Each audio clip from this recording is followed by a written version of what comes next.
Здравейте хора, днес ако ще си споделям неща с вас.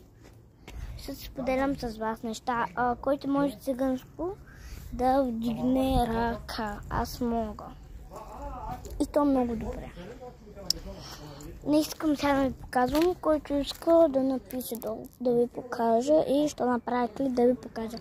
И ме последвайте, ако искате за още такви яки неща, да си споделяме някакви си неща. Вижте, хора, ще ви покажа, когато отварям моето лабубу, лабубу. Лабубу. Чакайте, че идват едни момичета и така. Ще ви покажа тъхно, ако искате циганско или... Нямаха едни момичета с една майка, ще ви го покажа. Е там са. Едно момиче е там долу. Едно друго. И те са в друг град.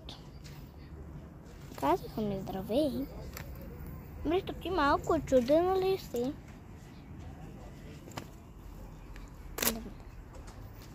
Всъщност сега не знам кой ме гледа точно тук. Ристо не. Ще паднеш. Ето ги там. Чидоха. Айде, че не викат, че не бият. Накрая, ако те правиш, сърди теб. Ристо! Мале, тези хора англичаници ни трябваш на идват. Айде, бе! Айде, бе, да сбиш там горе. Те берат. Авари!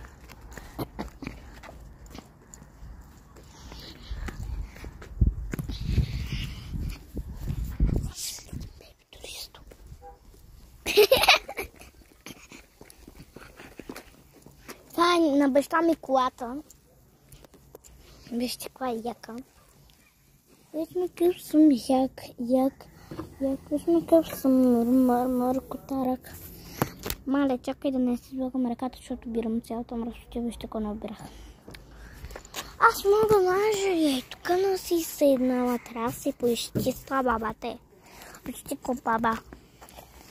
Олеле, каквото и просочи, бе.